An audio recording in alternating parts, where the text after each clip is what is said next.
This is Cat, the Catster, and this isn't making of the other two because they are the Star Trek stories. They're rendering. They're rendered. They're up here on Friday night. They'll be technically dated August 22nd for both of them, 2025. And yeah, they are both up, and I'm going to watch them both tomorrow. But not right now. I'm hoping that they. Yeah, I mean, I looked them over carefully. At the last minute, went back and made some corrections. One of the episodes they needed it. Other than that, they are fine. So we don't need to add anything to the making of.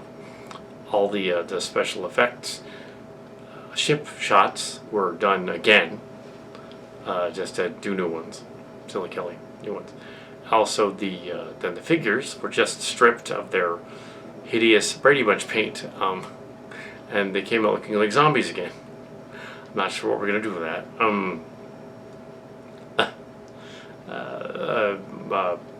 The stories were mentioned to Mark's cards yesterday, but it wasn't in them. They have a character kind of playing him in them, but he's not in them. And he's the executive producer, consultants on the show, of course, since there's two of us, and yeah. So, but he's not in it. They just got a guy that's playing him. Oh, it's me, but anyway. So we have yeah. There's not really an after party type of thing. I know we mentioned after parties before, and that episode back in the day. There was no party. There's no party here either. There's no real plan to do that. The season's not over, for one thing. This is just 2 episodes of the season. Usually there's 3 or 4 episodes in a season, and last year there were 8. Was it 8 episodes? Yeah, because there were 4 episodes of Canary Space, and then there were 3 episodes of Vanguard. This story decided to just include some of the Vanguard people in it. Just say, oh, they're all from 2025, so they can walk into the other show. Sure. Kind of made a new rule there. They can do that if you're not going back to them again. I'm not sure what we're doing next. Although it would be amusing to do the kind of on the same theme of do an 80s thing with the Enterprise. And D, which is in Doc, and the Enterprise A, Doc, going on a mission. I don't think we're actually going to do that. I don't think that's a good idea. That would just be like, okay, we're going to go back and do the old ships again, and they show up, and then it becomes Star Trek instead of Star Trek parody. I'm not sure what the zombies are for, other than, well, they were a bunch of Star Trek figures that were painted over. I'm sure there'll be some people in the comments that'll be like, oh, why did you destroy your action figures and painted them? So, like, they were already destroyed. Yeah. I don't think anybody's going to comment. They were already a mess. Especially if you try to strip the paint off of them to repaint them. But yeah, there's probably a few that just need to be thrown out. But yeah, there's plenty of them out there. It's not like we're running log figures. We have several different versions of them. Yeah. And we got that. We wanted to include that one Cadet Deanna Troi, but it doesn't stand up at all. It's got one leg that's shorter than the other. The action figure itself, it doesn't stand up. Useless. So in a couple of weeks is Disneyland, and that means that we can't really do anything with other movie films before then. If we rushed out some other production where we were like, oh, well, we're just going to do another convention thing. Yeah, we'll do that. And have them, like we'll just make up something and have them, I don't want to do that.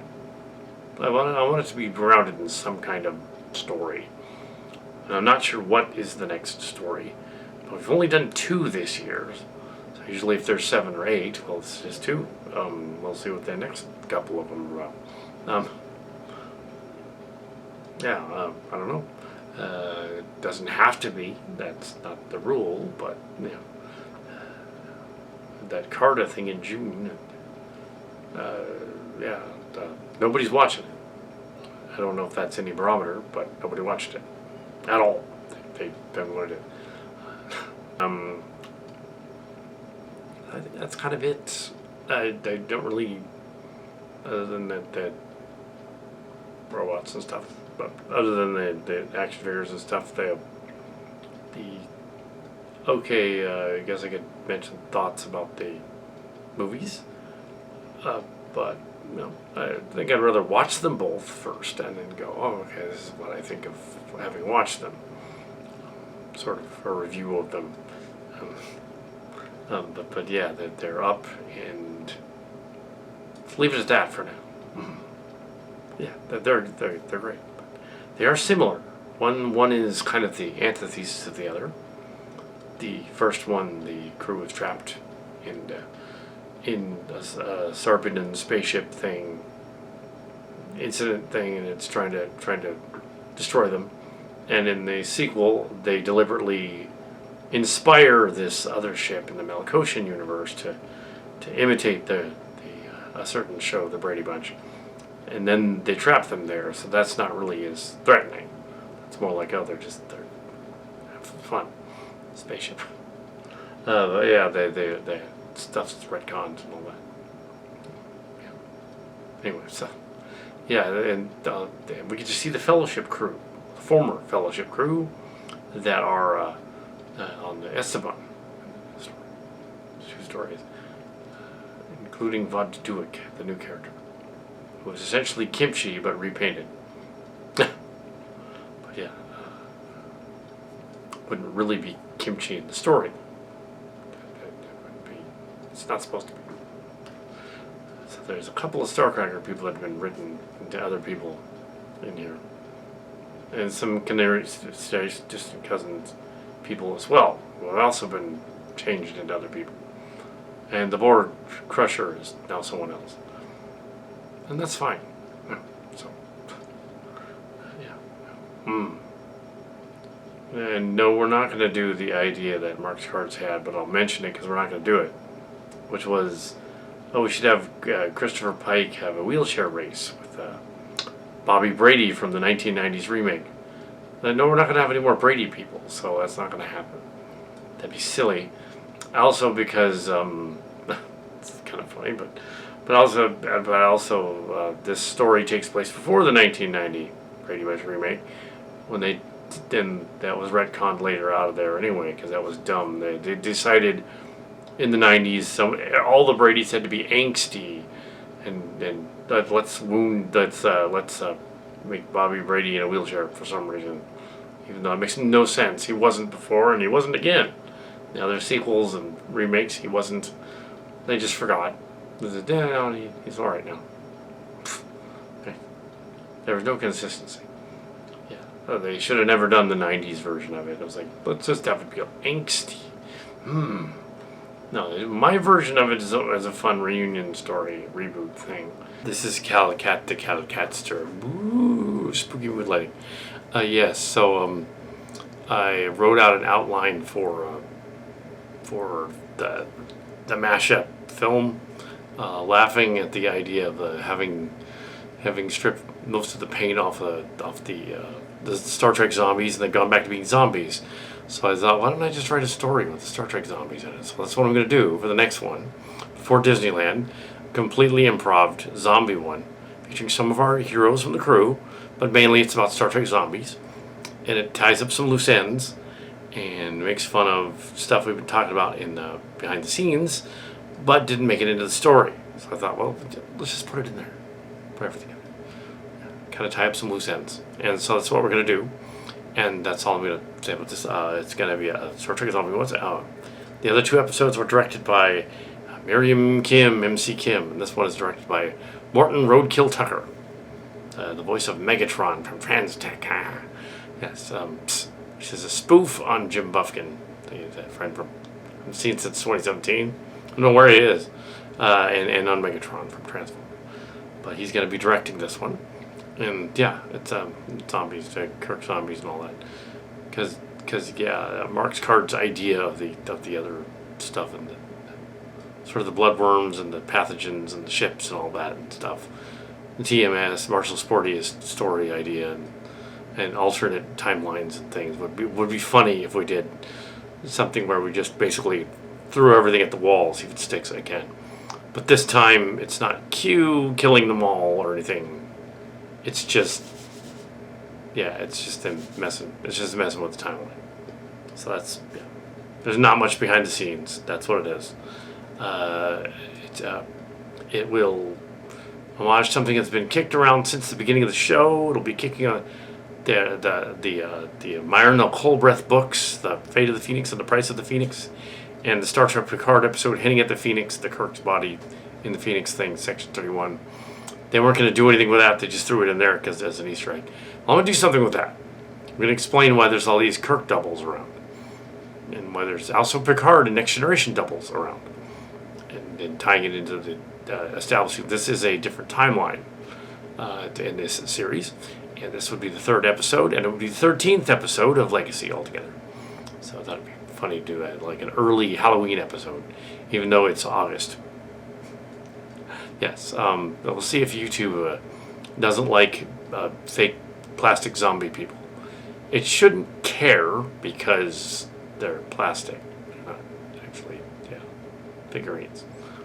We'll see. Yeah, so there it is. Behind the scenes, 24th, I think. And we have painted up guys who decided that the zombie men should look. We did paint them a little bit. We painted them a little bit so that they didn't look like they were literally super gory. Just in case Prude Tube complained.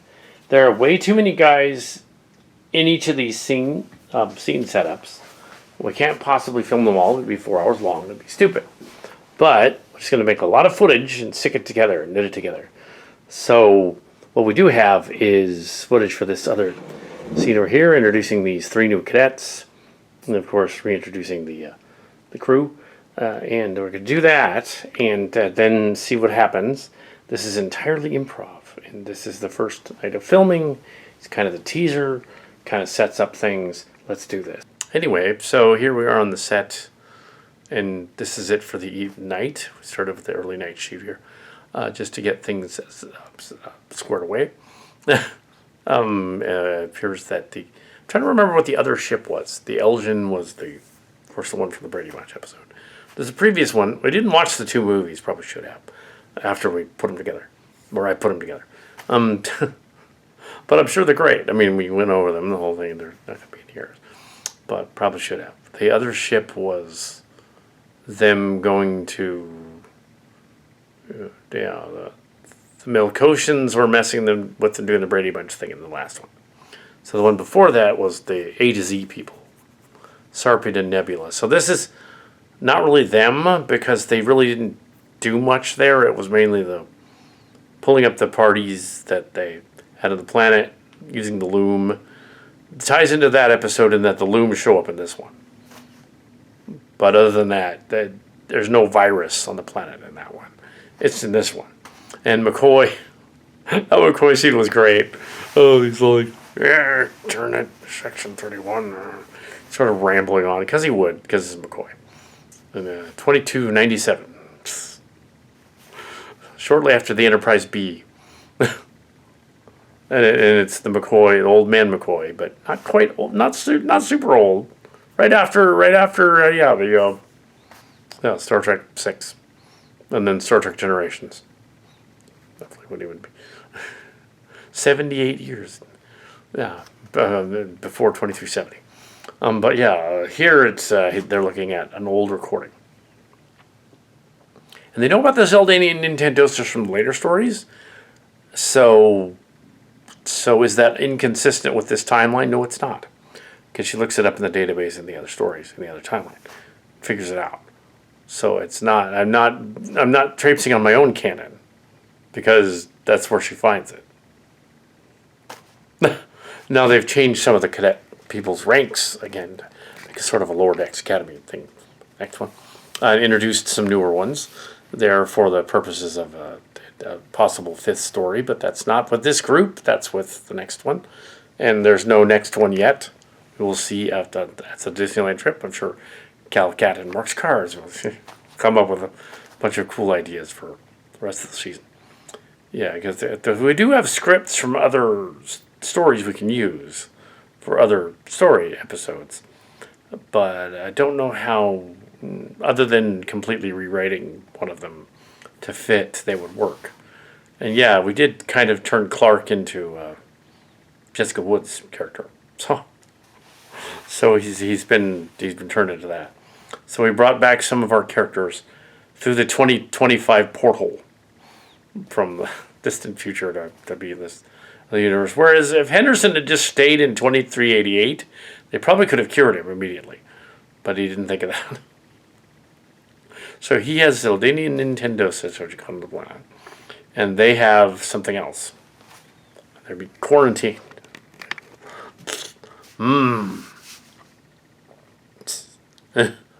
Doesn't mean all the doctors are quarantined. The holodoc can go anywhere he wants. The hologram. Exactly. We just send him to the bridge. So these people are locked in rooms in quarantine. We don't know about the zombies yet. We'll see how much of this has already been put together, because I did put together a lot of it. Commentary. So that's it for tonight. Just wanted to start off, do a teaser. So, yeah. Yeah, it says ad-libbed. But I kind of know what I'm doing with it. I kind of know. It's not like the last ad-libbed one where I made about an hour of just rambly stuff and it was kind of disconnected. And they're, let's solve the time travel things with the Q zapping everybody and fix the other story so that it's not as confusing. In doing so, making it more so. And then they get back at the end of the Q zapping everybody. Although the timeline's got a little skewed in the end of that one. It's not a bad episode. It's very weird. It's a mind fuck. This one is too, but yeah, kind of all are. They're fan films. I think you can get away with that. I think when critics complain about movies where there's not a whole lot going on, it's that what they mean is not a whole lot of interesting things going on. The Calcat fan film, you got to pay attention because there's interesting things going on. You might miss something. It's different. Yes, and some of the fans were complaining and not complaining about the zombie episode of Strange Worlds. Has no connection to this. We wanted a zombie episode way back, like last season. So it wasn't there. So ours is not theirs at all. The zombies in this story actually are sentient, and they talk. So they're more like they live than zombies. and they're sentient. They're the Kirk Love Spock people that have been zapped. They kind of, in this story, they kind of drop the fact that they're a LGBTQ troop because that's not relevant to the story. They just happen to be a theater troupe in this version because their gender preference is not really relevant. They're just a theater troupe in this version. Just don't mention that. I'm sure there's some out there that might be puzzled as to why that's dropped, but it sort of is. However, the Kirk android zombie does love the Spock android zombie. They're clearly boyfriends. And later on, the Picard and the Forge are also boyfriends. So clearly it's still there. It's just they've dropped that name from the... They are there. And yeah, we had a scene where the Doctor meets up with Ayer again from Chimera. 2388, now 2403. They meet up in this one. So yeah. But it's a slightly different timeline because to them, that earlier timeline was 2021 and 2022, 2023, 2024. Now it's 2025. It's 3 years ago to them. That happened. Yeah. But also to some of them, it's 10 years ago because of that weird timeline jump, which shouldn't really have happened. And this story actually goes out of its way to say, no, there's no time jump. And here's the young cadets. Here's why. They're just there. But they get whisked away really quickly. So we'll introduce them later in the cadet episode. But yes, we won't do anything weird with them, of course. They won't discover they're hot for each other or anything, because that would be weird. That won't happen. and they're vaguely modeled after cast people that aren't actually here. There's no voice actors here, but we felt we should include the ones that wanted to be there. So, but yeah, so in a way, in echoes of them, echoes. So yeah, having the crew on the bridge, and then having the crew down here. You can't use all 42 figures because it's just not feasible. That was kind of the problem with that other story. Is they all had like one or two lines, and then they're just everywhere. Kind of couldn't keep track of them. Here it's just no, they're there, and Tabby's back. And the characters are drawn up much better than they were. The detailing is like high def detail, which is cool. Yeah. This is Calicat the Calicatster. Well, real quick before going on to doing the rest of this completely ad-libbed zombie Star Trek crossover thing. We're doing it because the stuff that's going on in the previous two episodes for the summer open up a can of worms that needs to be closed. A can of Regulon bloodworms that we don't really want to address in the later stories. So this is a way of saying, like, okay, this story arc with all these little threads in it.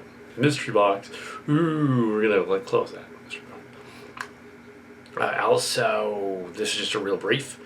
I chose a title, Requiem for the Phoenix, but apparently there is a brand confusion.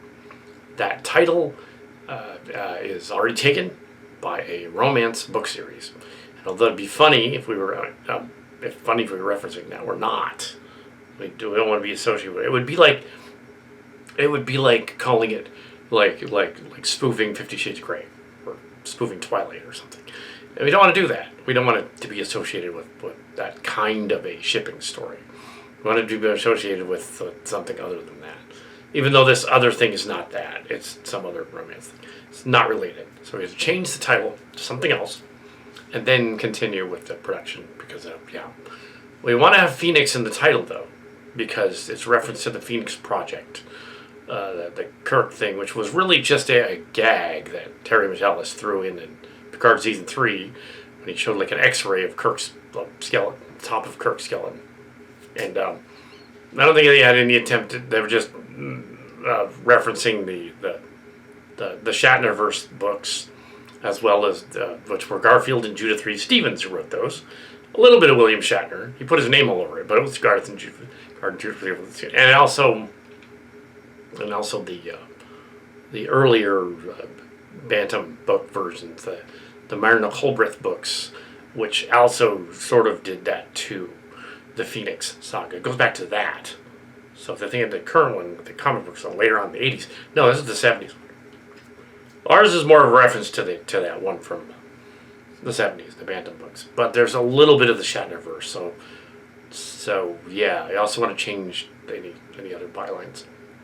Also, the zombie characters kind of resemble some artwork that some of the kids students in the kids club did. However, the artwork done by the two students, they did point out that we took this from album covers of either David Bowie or Smash Mouth and some other people, and because we took it from something else, it's not really. So you don't need to give a byline to that. No, not if it's a representational art, and it's not really. It's a Calicat knockoff of the knockoff of the artwork. So I think you're safe. You don't need to put bylines for youth in there. It's not necessary. Just film the story. But I just pointed out that there's some inspiration, but we don't know their full names, or at least if we do, we're not gonna say, because it's like, why create drama when there is no drama? They liked movie covers and artwork and stuff and copied them. We did the same. Some of their faces look a little bit like some of these movie covers. And that's fine. Yes. So let's just go with the other thing. It would be like like a, what do you call it? A knockoff of a knockoff, I guess. kind of some of the zombie faces kind of resemble that. They did not design them. I designed them, the faces stuff. So based on some of this other stuff, loosely, like, oh, wouldn't it be cool to put the lightning bolt from the David Bowie album in there, stuff like that. Wouldn't it be cool to have the Smash Mouth as the thing, the star? Cool. Do that on his face, you know, that kind of thing. It's like, okay, you're referencing. Really cool. You're referencing something from pop culture, basically, as they did. So it's fine. Change the name and go from there.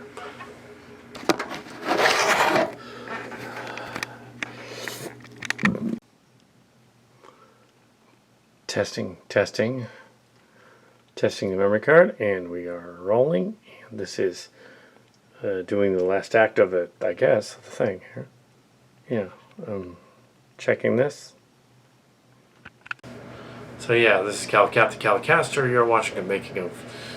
You're watching what we ended up calling the Phoenix and the Androids, because all versions of Phoenix or Android or Robot or Requiem seem to be used by other things, and it would confuse things tremendously.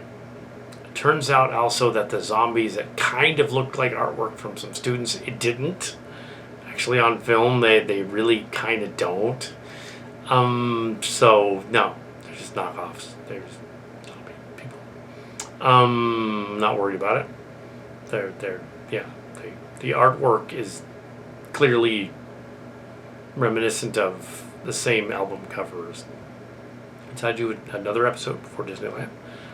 This being the sort of mashup episode after two other ones. Usually we wait till the end of a series to do these. Decided to do the end of to make this a trilogy, basically. Decided to make this a trilogy because there were elements of the other two stories that weren't wrapped up, and we weren't going to wrap them up in the next one. So I figured, let's wrap them up in this one. Let's do, since we don't have a next one, let's establish it's a different universe, a different timeline. Let's establish why they mentioned the bluegills and the bloodworms and all that. Why Mariner's age doesn't match up. That's in there because they go to the planet Locarno. And if she wasn't, didn't ever meet him, then because she shouldn't have, actually, technically. Double down. There was a way out. McMahon said there was a way out of that story.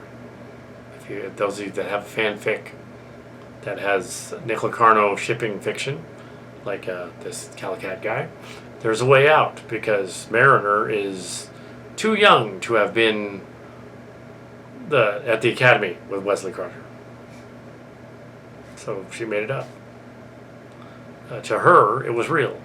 And she's cornered on it by Wesley Crusher, who shows up as a traveler in the story.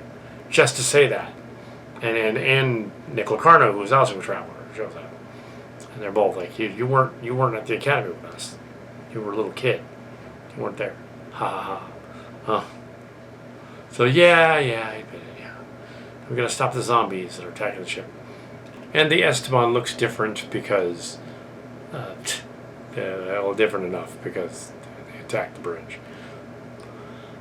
Back. So we get the opportunity to have an Enterprise from Kirk's time and an Enterprise from Picard's time in the story, and kind of set up what would be the Valerian story. And for the first time, the Constitutional Class story in it since the Chimera movie. So it'll be the movie refit Constitutional Class. It'll be the movie refit one, and it'll be the Enterprise D. And no, they don't need to crash the saucer section on another planet called Valerian. This is a different timeline. They bring the hack frauds in anyway, and they do the red herring of, that's what they're going to do. Maybe not. Maybe not. If this universe is different, they just give them a ship. No, they brought it back. We're presuming they brought it back. We introduced the young cadets too, but in this version, they help stop the zombies, and one of them has a Wesley Crusher moment. Even beyond Wesley Crusher moment, she has like mental powers. They're stronger than Kestra's. She apparently cooks the mind of the Romulan agent Hope, Thus, when they find hope on the other planet, she's all messed up. That's why. But it doesn't have to be her. It could be somebody else, but they imply that it's her. And they imply that this is where they met Wilson Aurora as well. An early version of her shows up. So it's kind of like how in the Abrams Trek, they kind of rushed everything and people were in command and stuff. And Cadet Kirk is suddenly Lieutenant Kirk and then Commander Kirk, then Captain. It's a little bit of a joke on that. And the idea being that, okay, the 2404 incident got moved up too. All these other incidents got moved up because of the zombie people.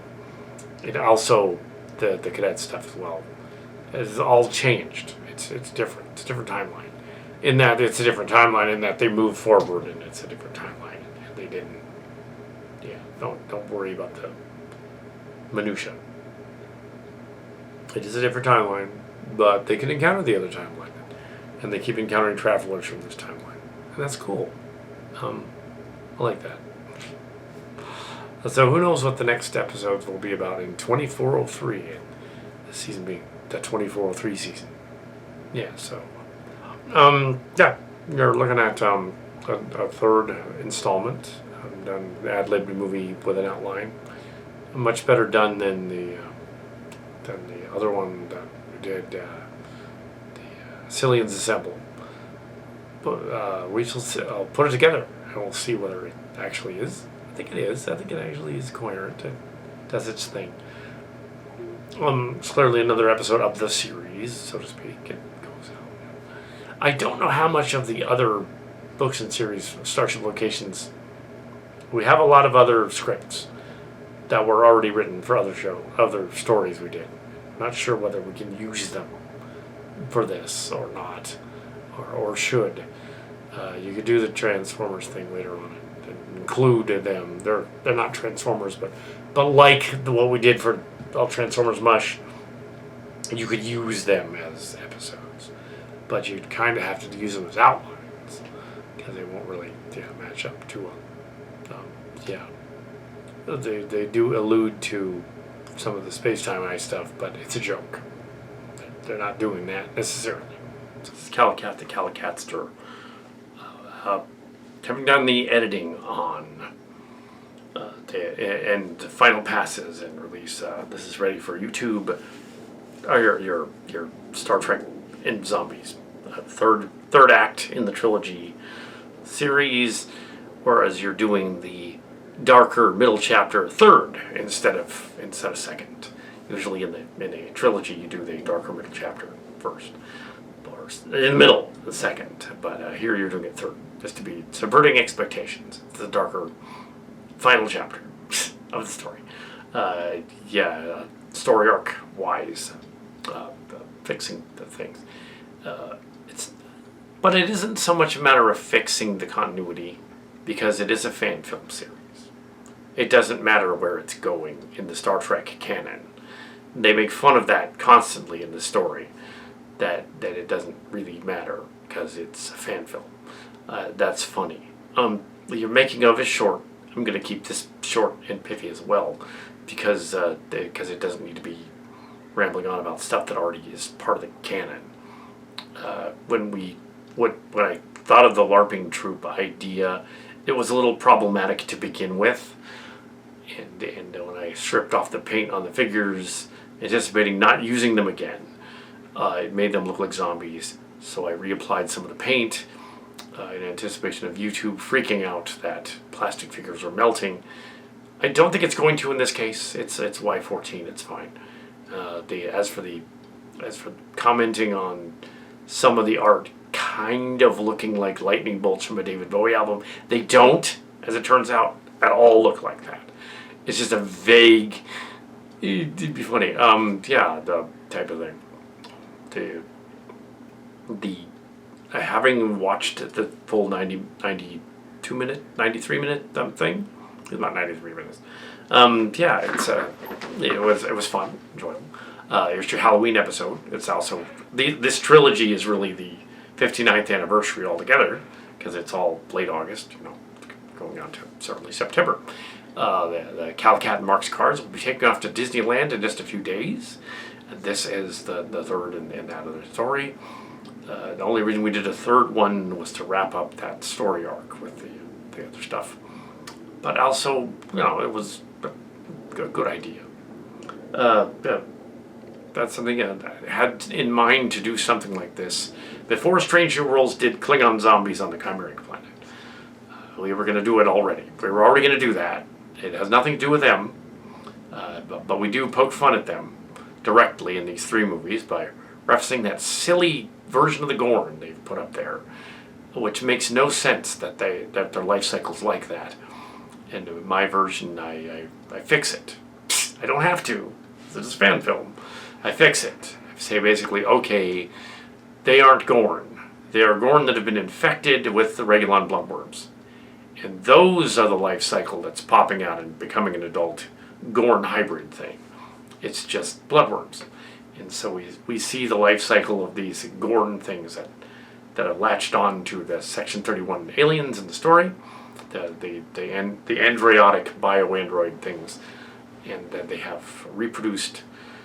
They're from the classic Trek era, it turns out. But they've been trying to do it for years because they have 2 versions of Kirk to mess with. They have Kirk from the Excelsior incident and the Nexus, and they have Kirk from Picard incident in the Nexus to work with, from 78 years apart. And so some of the Next Generation crew is included in there. Every time there's been a captured villain in the Cillian realms, they've cloned them after they've died. They've brought them back and cloned them. This is the sort of the other side of what happens when that happens. The Cillian realm, the gag being that when you have a horror movie from the 80s, often you will have them retconning the last horror movie, which they did a lot with Friday the 13th, Nightmare on Elm Street, Halloween, a bunch of times. The final chapter, or the final thing, or the bad guy takes Manhattan or something, or Jason X in space or whatever. Then the next person comes along and says, I'm not going to do that, I'm going to do something else, or so I have to resurrect your villain. It's a classic old trope they've been using since the time of the time of old serials and thriller serials. Way back, it goes back to radio. The idea of the last episode, this danger happened, and G.I. Joe did that a lot too. But yeah, so we're doing it here. But but it's more like a Resident Evil spoof as well, because they're clearly the setup for this last one is not really an MC Kim story like the last 2 were. It's more Roadkill. It's the Roadkill Tucker, and he's Megatron from the Transformer thing. He wanted to do Megatron, wanted to have Transformers, wanted to have Transformer robot android synths that had munition. He wanted that to happen in the story. So I'm like, let's do that. Let's do that. But not Transformers. They're not exactly. They're chimeras in this version. They're the Totemus. They're revealed to be the Totemus Dimensions, going back to the PlantCom saga. So it's a crossover with PlantCom and Vanguards a little bit. They're this evil alien macho race that's been so imparted on the Phoenix Project. They used them in the Phoenix Project because Cillian Realms is generations connected because we didn't know any better. So going back to the Cillian Realm story that's explained in the story, you've got the Next Generation in the original Star Trek. And in 1988, the original Star Trek coincided kind of with 2288, but also with 2364, the beginning of the Next Generation, and that 18 years of Star Trek. And then classic Star Trek before that for 20 years. So you got this like over 20 years. So you got this sort of different versions of the generations, literally. The action figures from Playmates. Yay. But yes, when you take the paint off, they look like zombies. It looks horrible. But yes, I don't know how many of them will return, but yeah. Anyway, so the idea is that the Section 31 thing has been going on because they have connection to this realm, which allows them to go back and forth between the generations. That 80-year gap in there is for them to go between the generations. And it also goes 80 years into the future because of the Vanguards and Destiny's saga. You can also go into the future. And it even goes 700 years in the future to the time of the other series, the Discovery. They poke fun at that. They say in the story, oh yeah, but the last like 7-8 years of Star Trek has been someone's fanfic as well. It's just official. It's called Discovery and Lower Decks and Prodigy and Strange New Worlds. It's all someone's fanfic, but it's official. That's why it doesn't work, because it's a fanfic. They got an official one. And I loved how they tied into the time that I met Gene Roddenberry Jr. at a convention. That's funny. So he's a Sicilian as well. Rod Roddenberry. Before he was a producer. He wasn't a producer at that point. He was just a young dude that's the son of Gene Roddenberry, who was at a convention with a three-legged dog back in the day. 1990s, late 80s, early 90s. Yeah, I was like a teenager. So anyway, yeah. But yeah, I think he was only a little older. Not by much. Just a little older. Adam Nimoy as well. And Adam Berman as well, Rick Berman's son, yeah. So yeah, yeah. No relation. And so you have there's a sort of a pseudo-zombie story where they explain, okay, the Phoenix thing that was going to be used, that goes back to the Myrna Colbreth books. I may be pronouncing that name wrong. The Bantam books, before Pocket took over. The Bantam books about Kirk being resurrected. He gets killed and is resurrected as a Romulan in one of those, and then resurrected as something else in one of those.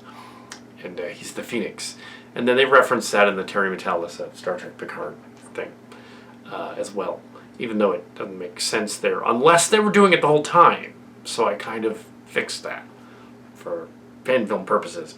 I said, well, actually, Shinzon of Remus was technically of that same Phoenix project. They cloned Picard because the Romulans got a hold of the technology. They did it too. That's where that comes from. So all those guys, that's connected.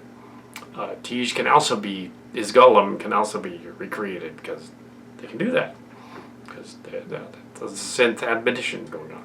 But in the lower scale, not with the looms and things. And the loom are kind of, they're from Prodigy. Re-evolved that. YouTube's going to flag that. So I recreated it. I brought it back to life. I reanimated it. So that they're less. So it's more of a zombie spoof, but it's less convoluted. The idea that Shinzon's there. There's other clones of Picard, and there was even an attempt to make a son of Picard earlier. The Ferengi guy did that in an episode, and I really think they should have just established that Ed Spleers, who isn't mentioned in this episode, oddly enough, that he's actually from 2365, because he does look quite a bit older than a 20-year-old. He looks like he's in his late 30s. He really should be from that time Beverly left the Enterprise for a year. 2365. It's all related to 2365. The second season didn't begin on time because of the writer's strike. It began in November with the child. So I spoof the child in the story. We have Dax have a demi-origin inside her, an Irish demon. It's kind of funny.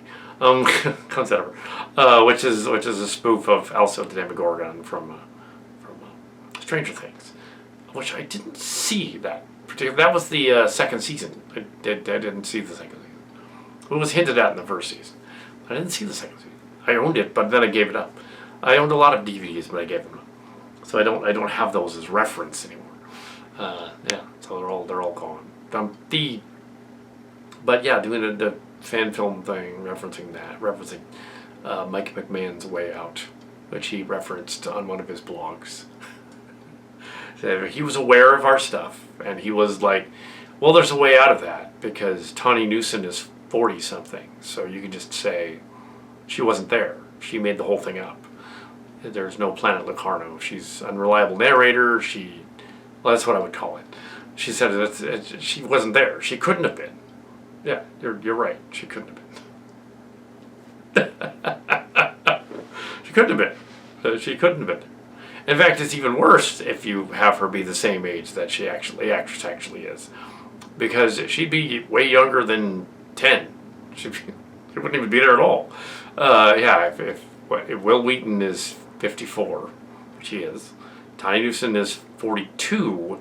That's 12 years difference. She really would not have known them at the academy.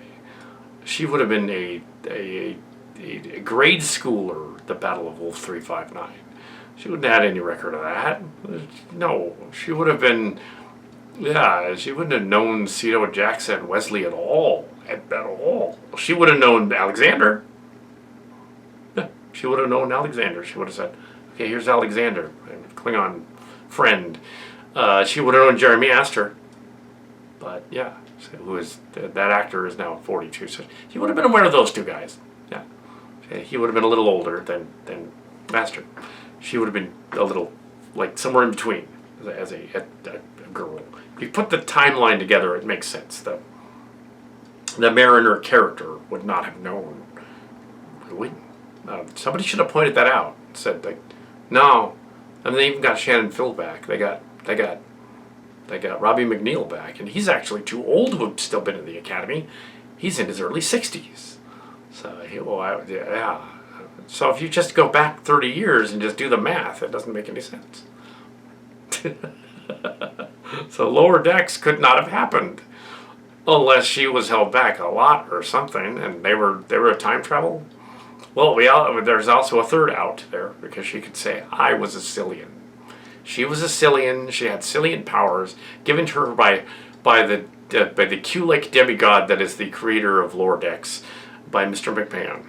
It was like, yes, you're a Cillian. So, yeah, you have powers. So you had powers when you were like 12, and you just conjured them into your Silly Trek story, similar to how Calicat Brown did.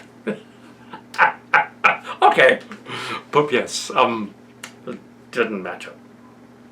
She wouldn't have even, if her Academy dates wouldn't match up. They would only match up with Calicat's because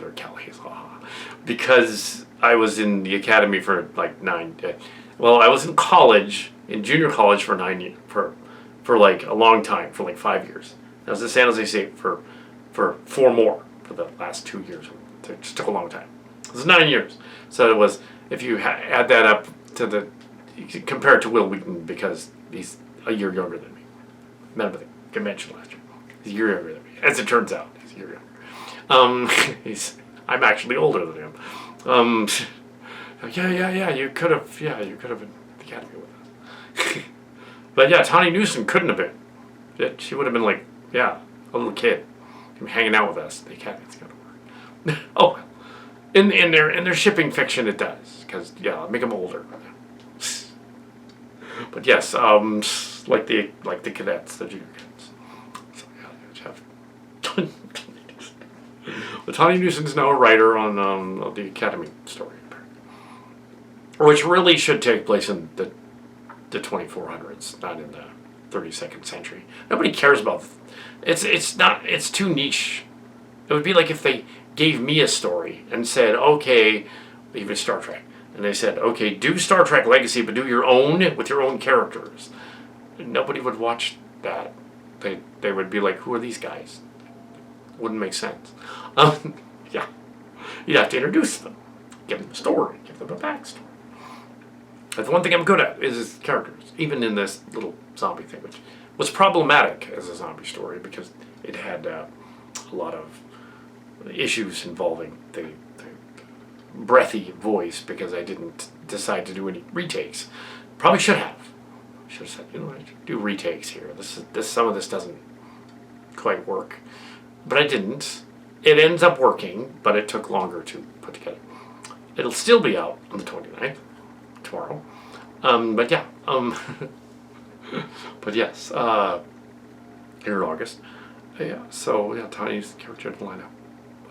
She wouldn't have known Cito Jackson at all, or especially wouldn't have known Nick Locarno, as Nick Locarno reappears in the story, and he points out, he would have been in jail.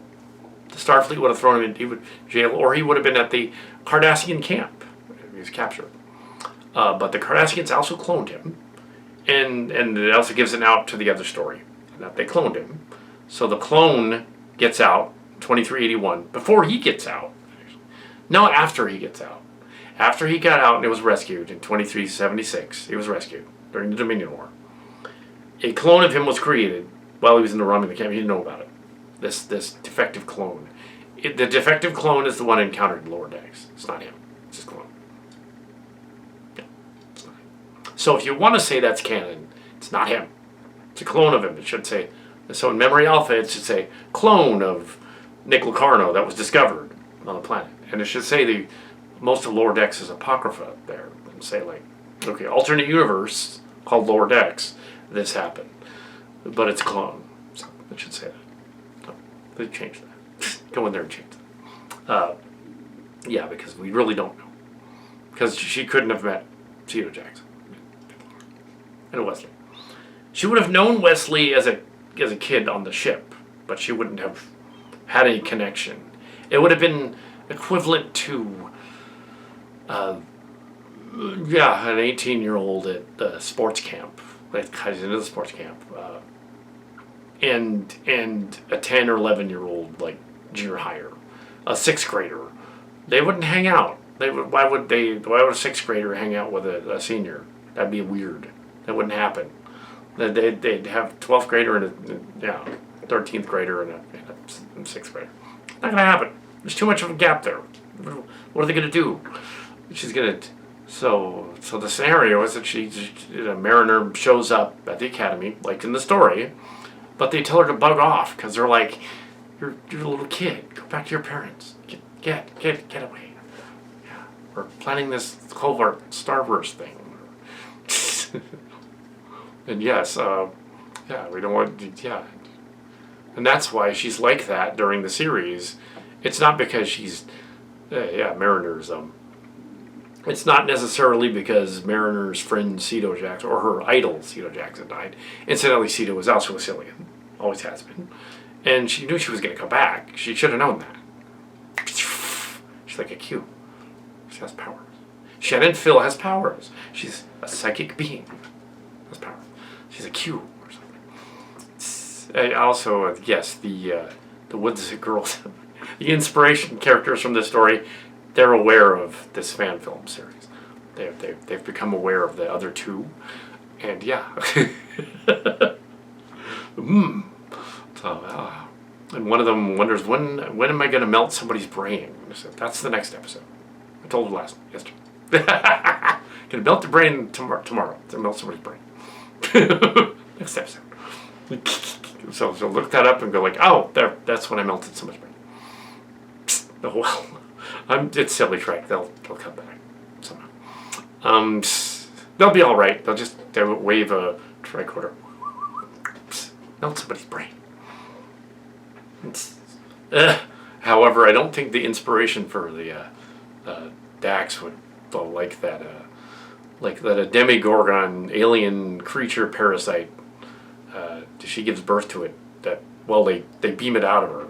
The other girl, she wouldn't necessarily like that. You're like, what? That's messed up. Okay, but it was an alien. Still, it's messed up. A different person. Yeah, the current Dax person is not somebody from the camp. So don't worry about it. It's not. It's made up. It's completely made up. And Nick Holdebauer and Terry Farrell shouldn't worry either because it's fiction. It's made up. But the idea that you could a parasite could be inside them and they could beam it out is interesting because they didn't seem to know about that on Stranger Worlds. Why couldn't they just put her in the transporter? That lady that's got the parasites, put her in the transporter. Say pattern buffer analysis. They know all of her reason of pattern buffer, right? Because it's a thing. And go, oh, there's a contagion in there. Beam it away. That's Mark Scarzo's talking about that. And the transporter kills you each time anyway. But yeah, just reassemble her like she was before she left. It literally fax her like, okay, she's fine. erase contagion. Yep. No, otherwise, yeah, they could have done that. They didn't think of doing that with the Dax character at the start. Anyway, so yeah, but Tawny Newsom's younger than us by like 12 years. Not 8 years. I had it wrong in the story. 12. That's even worse. that would make her, that would make her 10. There's no way she would be hanging out with the cadets when they were 18 at the academy. Not a chance.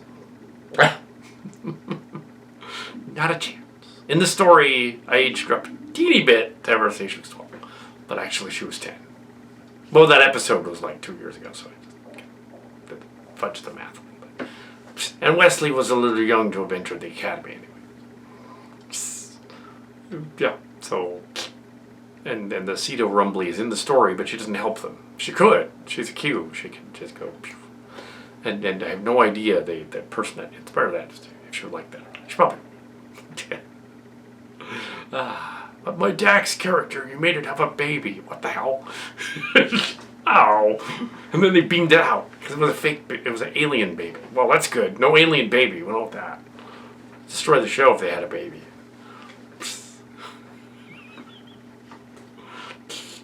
Want kids. It makes you wonder, like, could they use a transporter to actually kill people randomly in Star Trek? Could they just, like, take it, like, oh, beam that person's molecules half away as they attack me. And they would just kind of turn into slush. Like, they could totally murder people. We're not going to do that. That's kind of impossible. But I kept saying we're not going to do stuff before this behind the scenes began. And no, we're not doing that. No, trust me, we're not doing that. And no, we're not going to do a Disneyland crossover or a Gilligan's Island crossover or anything like that, or Valley Ties either. We're not doing that. We just did this one because it was fun. We can't really do a Family Ties one because it would be like, well, really niche, even more so than the Brady Bunch. And it would be like, it would just be, nobody would get it. Because the Brady Bunch was iconic. Everybody knows it. We're not doing a Lost in Space one either, people have asked. We're not going to do a Doctor Who one either. Sorry, Doctor Who fans, I don't know how we would do that. The only thing that would work is the Daleks, because they're robot tank creature being driven by a parasitic creature. But yeah, we can't really do that, because that would be like, yeah. Or Lost in Space. We kind of already hinted at that, but no, we're not doing that. The idea of the LARPing troop started out with them being a gay LARPing troop, or LGBT LARPing troop. But then we sort of retconned that in this story by saying they're just a LARPing troop because it doesn't matter what gender they are or gender preference they are. That's not central to their characters. What matters is they are clones from the Phoenix Project, who have turned evil.